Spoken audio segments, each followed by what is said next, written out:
TABU MUSIQUE. Are you ready?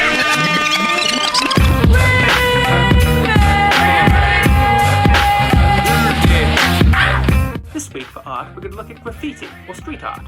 In a world where the shredded remains of an artist's work can sell for millions and millions of dollars, where does it come from, and how can you draw your own? Graffiti's been around for thousands of years. Whenever an archaeologist breaks down an ancient tomb and they find the equivalent of "I was here" scratched on the wall by someone to a builder. In fact, the word graffiti comes from the Italian word graffio, to scratch. If you're a bit of a grammar nerd like me, you get annoyed that people call a single piece of art graffiti. The singular is actually graffito. But the graffiti, or what's known as street art, today really started in the late 80s, alongside the rise of hip-hop in New York. And this expressive form of writing is what we're going to try and copy.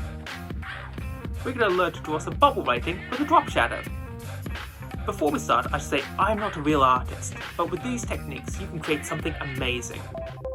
Let's start with bubble letters by drawing simple line frames for each letter.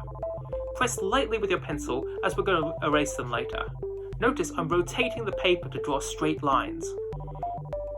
Once you've drawn them all, you need to draw ovals around each line, at which point I like to outline the letters to give a good idea of where to draw the shadow. Choose a point of light where the shadows are coming from. If you want to be really accurate, you could use a ruler to draw the precise shadow lines, but I don't find it necessary.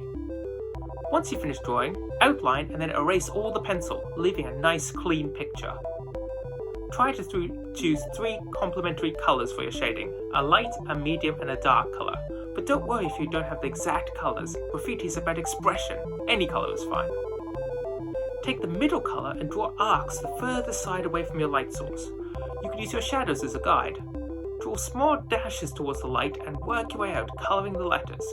Use your dark colour on the far side and your light colour closest to the light.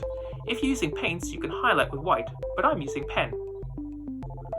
Once you've finished your lettering, you colour your shadows. I find it's best to colour in vertical lines towards the light source.